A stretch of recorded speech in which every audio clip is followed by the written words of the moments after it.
Spiritual Ministration, Chapter 6. Some Tapasvin Disciples. Whereas a guru can show the path leading to liberation, attainment in the spiritual realm is directly dependent on the earnestness and resolution with which the disciple carries out the instructions of the guru, and to the extent to which he exerts himself to attain realization. It is true that success on the spiritual path depends on the grace of the guru, but this grace is ever present and ever flowing. It is for the disciple to make himself worthy of receiving this grace, and this is done through sadhana or spiritual practice. The more sincerely and earnestly a disciple strives, the more strongly will the Guru's grace manifest itself and carry him forward. Therefore, though Sri Sivabalayogi Maharaj has initiated lakhs of people into dhyana, what each one attains is dependent on how each one of them strives.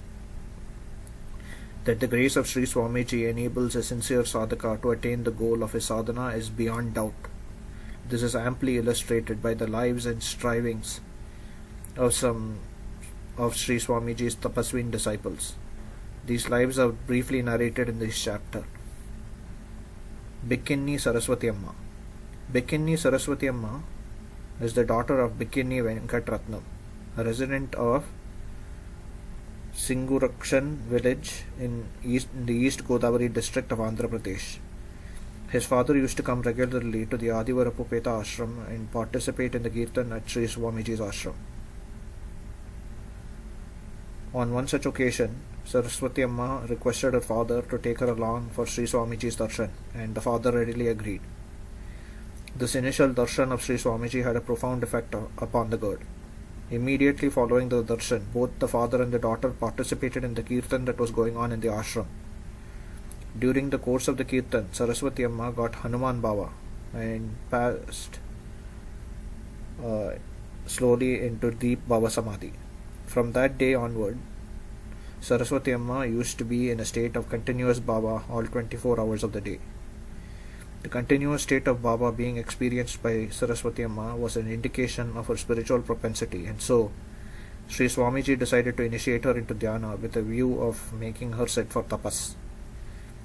On the 19th of May 1962, Sri Swamiji initiated Saraswati Amma and directed her to go to Singurukshan, her native village, and sit there for tapas. At the time of her initiation, Saraswati Amma was approximately 14 years old. In accordance with Sri Swamiji's instructions, Saraswati Amma returned to her native village and sat there for tapas. By the grace of her Guru, she soon reached the Samadhi stage. She completed 12 years of tapas on 19th May 1974. Pichya. Pichya was a young man of approximately 20 years of age and belonged to Guntur in Andhra Pradesh. He had made it a regular practice to walk from Guntur to Adivarapupeta every year, a distance of approximately 200 miles, reaching Adivarapupeta about 1 month prior to Mahashivaratri. He then used to whitewash the Dhyana Mandir and get it ready for the annual Shivaratri celebrations. 1 month after Shivaratri, he used to walk back to Guntur. He repeated this routine for a number of years. In 1966, during his annual visit to Adivarapupeta, Pichaya requested a private audience with Sri Swamiji. Accordingly, at 10 p.m. one night, he was allowed a special darshan. During this audience, Pichaya requested Sri Swamiji to make him sit for tapas. Though his eagerness was quite evident, Sri Swamiji wanted to make certain that he also had the spiritual potential for such an undertaking. Consequently, he made him sit in his presence for dhyana to test his fitness. Pichaya apparently passed this test because Sri Swamiji approved of his undertaking tapas. Soon thereafter, Sri Swamiji initiated Pichaya into tapas. He then directed him to go back to his home at Guntur and sit for tapas there.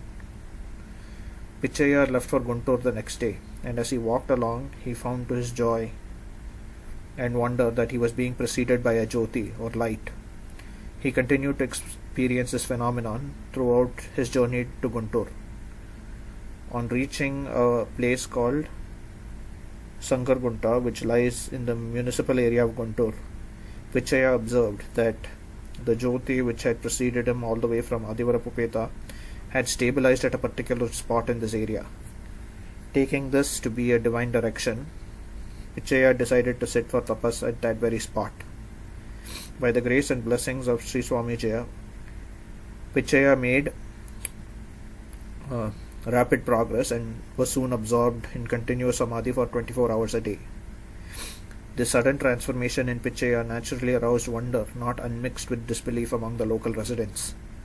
Those who knew Pichaya had always regarded him as a very ordinary youngster, nor had he shown any spiritual propensity so far, which could be interpreted as marking him out for a life of intense spiritual striving, or for the tapas on which he was now engaged.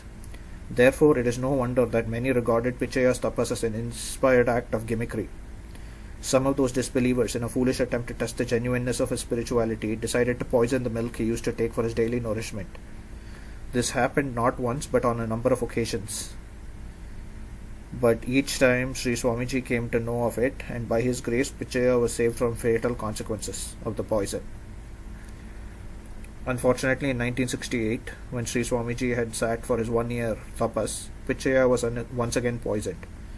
This time Sri Swamiji himself was in samadhi, and so the information that Pichaya had been poisoned could not be conveyed to him. Consequently, the poor boy died a victim of the stupidity and malice of some misguided people. Rajmata Revati Devi.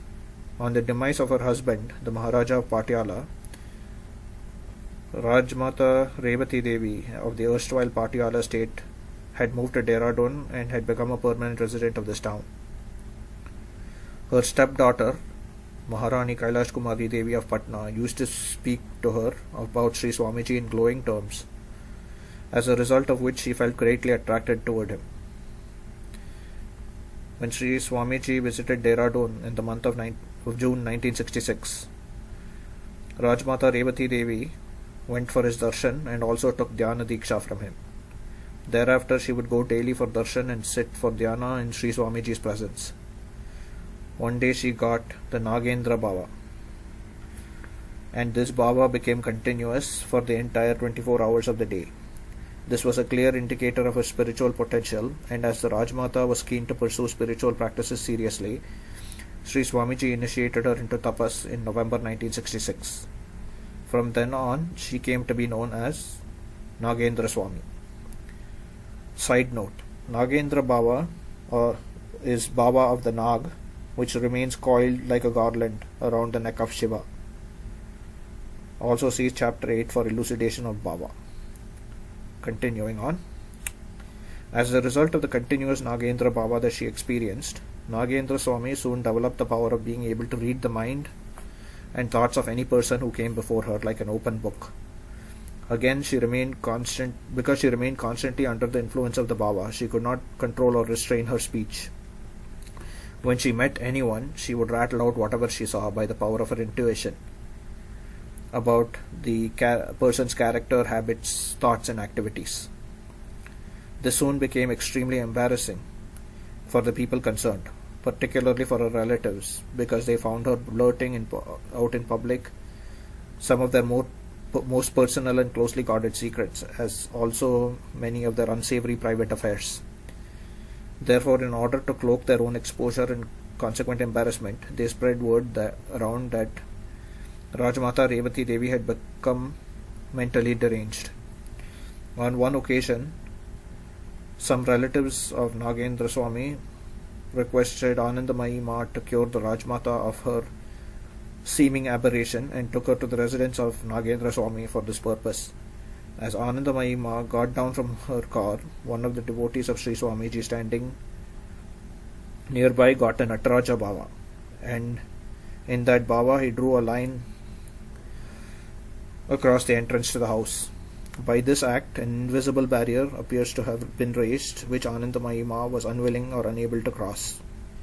As she herself could not enter the house, she called out to Nagendra Swami to come out to where she was standing. Nagendra Swami replied that she was in Nagendra Bhava and hence was unable to get up from her seat. She told Anandamayi Ma, "You are known as Jagat Mata. If you truly are Jagat Mata, why don't you come in and take me out of the Nagendra Bhava?" But Anandamayi Ma remained where she was.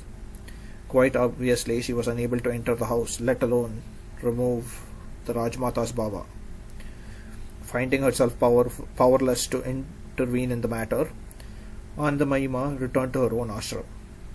The following year, when Sri Swamiji again came to Dehradun, he was informed about the power that Nagendra Swami had developed and the embarrassment she was causing to people by openly proclaiming what she intuitively read of their minds and character.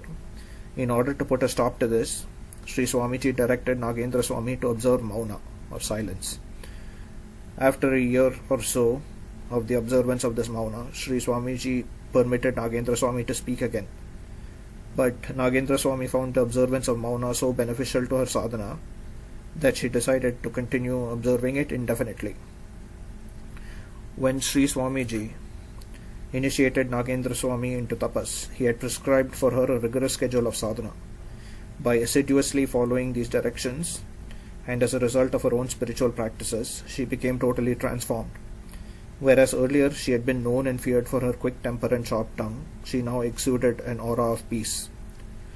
Those who had known her in the days preceding her tapas could hardly recognize the former Rajmata and the saintly and affectionate Nagendra Swami. Her spiritual development proceeded apace, and she was well set to complete the prescribed 12 years of tapas, when suddenly a tragedy struck. On 9th January 1975, word was received at the Sri Sivabalayogi ashram at Dehradun that Nagendra Swami had been murdered that morning by an unknown assailant. Sri Swamiji had just returned from a tour of Sri Lanka and was at that time in Bangalore when this sad and shocking information was relayed to him. The news of this gruesome murder came as a shock and surprise to all those who heard it. It appeared to be the handiwork of some demented or mentally deranged person, because it was unthinkable that anyone in his right mind would undertake the cold-blooded murder of an old lady who had by now become universally recognized as a saint. The police were unable to trace the murderer, and this heinous crime remains unsolved even to this day. Inscrutable is the play of fate. Satya Sivabalayogi. Satya Narayan is a resident of Kondangi village in the Krishna district of Andhra Pradesh. In early 1965, he came to the Bangalore ashram for darshan of Sri Swamiji and took Dhyan Diksha. He was deeply impressed by his first contact and requested to be allowed to stay in the ashram. His request was granted by Sri Swamiji, and so he stayed on doing odd jobs at the ashram and regularly attending the dhyana classes. By dint of unswerving practice, he started to make good progress in dhyana. After practicing thus for 6 months, Satya Narayan requested Sri Swamiji to initiate him into tapas. Sri Swamiji had been watching his progress, and seeing that he was fit to undertake serious sadhana, Sri Swamiji initiated Satya Narayan into tapas on 7th August 1965. He then directed him to go back to his village and to carry on his sadhana there. Satya Narayan, who is now known as Satya Sivabalayogi, soon attained the Samadhi state and was able to proceed with his tapas undisturbed. By the grace of Sri Swamiji, he successfully completed 12 years of tapas on 7th August 1977. He was raised from tapas by Sri Swamiji on 5th September 1977 and is now doing prachar in accordance with the directions given by Sri Swamiji. Conclusion. Though only a thumb sketch of the lives of the tapasvi disciples of Sri Swamiji has been given in this chapter, these lives adequately exemplify the spiritual benefits that are to be gained by obtaining the Diksha and grace of Sri Swamiji.